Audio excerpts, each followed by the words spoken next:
जिस दिन पूरी दुनिया न्यू ईयर को सेलिब्रेट कर रही थी, तभी जापान में 7.6 मैग्नीट्यूड का एक दर्दनाक अर्थक्वेक आता है। और तो और ये कोई अकलौता अर्थक्वेक नहीं था, बल्कि इसके साथ साथ 155 से भी ज्यादा छोटे मोटे अर्थक्वेक आते हैं जो जापान को पूरी तरह से हिला कर रख देते हैं।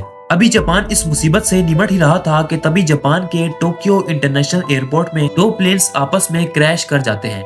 Where a powerful earthquake and several strong after severe structural damage in quick hit Ishikawa. Japan, we're getting new details tonight about what might have caused that. All right, so 3 days after the crash, a lot more information's come out. In the investigation into the fiery crash at Tokyo's Haneda Airport. Deadly collision between a passenger jet and a Coast Guard plane at Haneda Airport in Tokyo. Raees TV की video में आप सबको खुशामदीद। नाज़रीन, आखिर Japan में इतने ज्यादा earthquake और सुनामी क्यों आते हैं? और तो और टोक्यो इंटरनेशनल एयरपोर्ट पर मौजूद एटीसी और पायलट से ऐसी क्या गलती हुई थी जिसकी वजह से ये खौफनाक हादसा पेश आया? ये सब जानेंगे अब आज की इस वीडियो में। नाज़रीन, ये है दुनिया की 16 मेजर टेक्टोनिक प्लेट्स। ये टेक्टोनिक प्लेट्स अर्थ की आउटर मोस्ट लेयर होती हैं जो आहिस्ता आहिस्ता करके मूव करती रहती हैं। इसी दौरान जब ये टेक्टोनिक प्लेट्स आपस में टकराती हैं तो इसके नतीजे में अर्थक्वेक देखने को मिलते हैं। लेकिन सवाल तो ये उठता है कि आखिर जापान में ही इतने ज्यादा अर्थक्वेक क्यों आते हैं? असल में जापान अर्थ के जिस हिस्से पर लोकेटेड है वहाँ 4 टेक्टोनिक प्लेट्स आपस में मिलती हैं और यही वजह है कि जापान में सबसे ज्यादा अर्थक्वेक आते हैं। ना सिर्फ इतना बल्कि इसके साथ साथ सुनामी भी जापान पर हमला बोल देते हैं, क्योंकि जापान एक ऐसी कंट्री है जो पूरी तरह से समुद्र से घिरा हुआ है और अर्थक्वेक के छोटे से भी झटके से सुनामी के चांसेस बढ़ जाते हैं। 1 जनवरी 2024 को भी इन्हीं टेक्टोनिक प्लेट्स के टकराव से जापान के रीजन नोटो पेनिनसुला में 7.6 मैग्नीट्यूड का अर्थक्वेक देखा जाता है,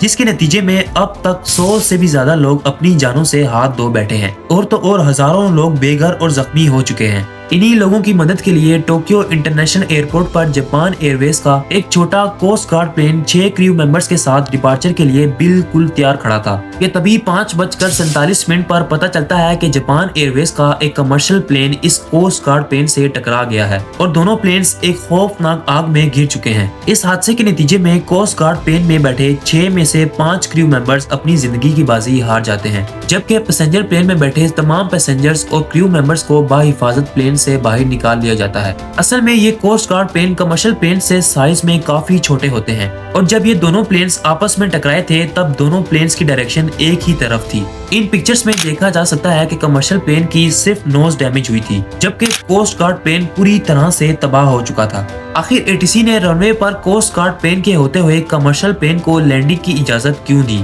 और तो और इस पूरे हादसे का कौन जिम्मेदार है? इस बात का अभी तक किसी को भी इल्म नहीं है। इन्वेस्टिगेशन टीम का कहना है कि आने वाले वक्तों में इस बात का पता लगा लिया जाएगा कि ये हादसा आखिर क्यों और कैसे पेश आया। उम्मीद करता हूँ कि रईस टीवी की ये वीडियो भी आपको पसंद आई होगी। मिलते हैं रईस टीवी की नई आने वाली वीडियो में, तब तक के लिए अल्लाह हाफिज।